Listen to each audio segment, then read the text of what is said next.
I don't really like this thing. Now, I hear the uproar from here, don't worry, but I really don't like the Rescue Ranger. I've voiced this out to people multiple times, but I just don't enjoy it. Now, am I calling the Rescue Ranger bad? No, not really. I think it's a great defensive tool for someone who enjoys to play engineer, focused solely around their buildings. And if you couldn't tell by the absolute beast mode chat that is me, I'm really not one of those guys. As you can see here, how I like playing engineer revolves around three great things. The build, the wrench, and the little thing called the big glowing shotgun sitting right there. Using the shotgun is probably one of the most satisfying things that can occur in TF2.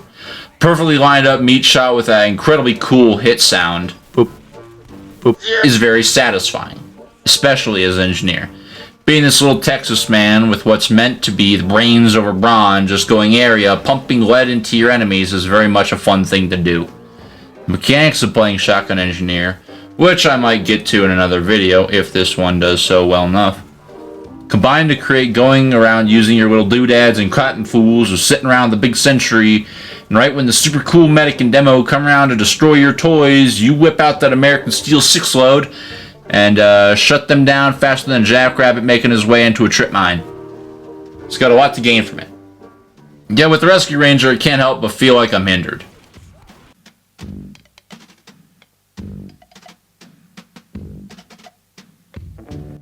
Here we got the stats for the Ranger.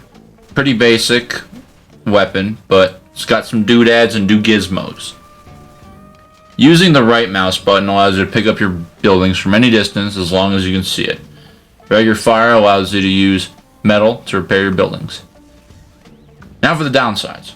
Minus 34% clip size. This is pretty okay. It just changes your count of ammo in the clip from 6 to 4.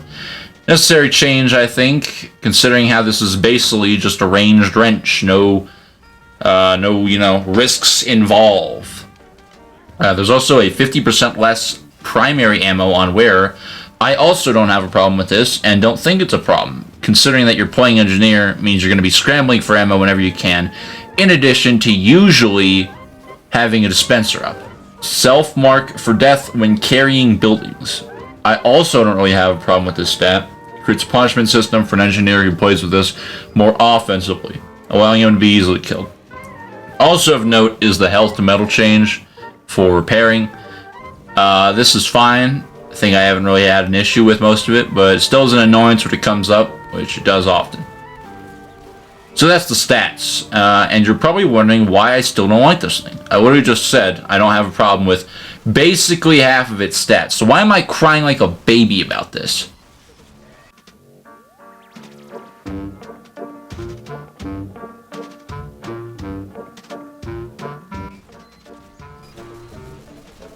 This is where the problems step in for me. And yes, before I start this off, let me say that I know it is a defensive weapon and therefore is intended to be used as such.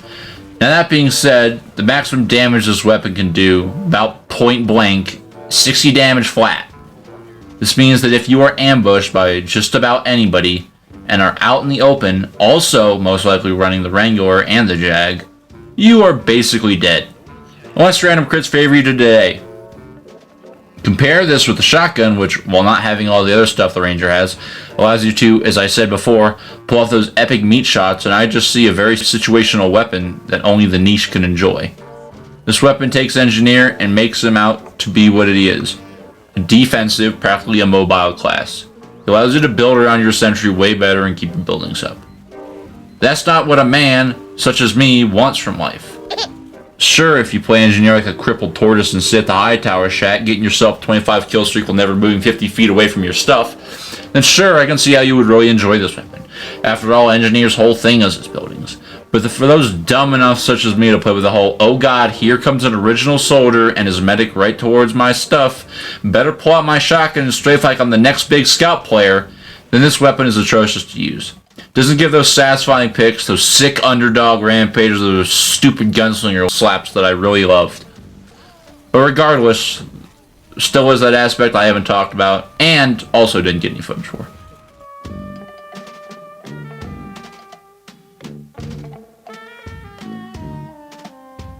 Now in Man vs. Machine, I play Engineer, correct?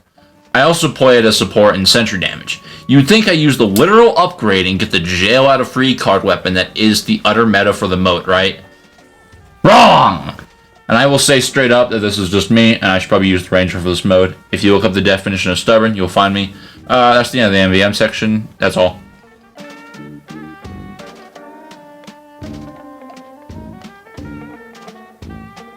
Through all the BS I put up today, am I really taking the Rescue Ranger and saying it's a bad weapon?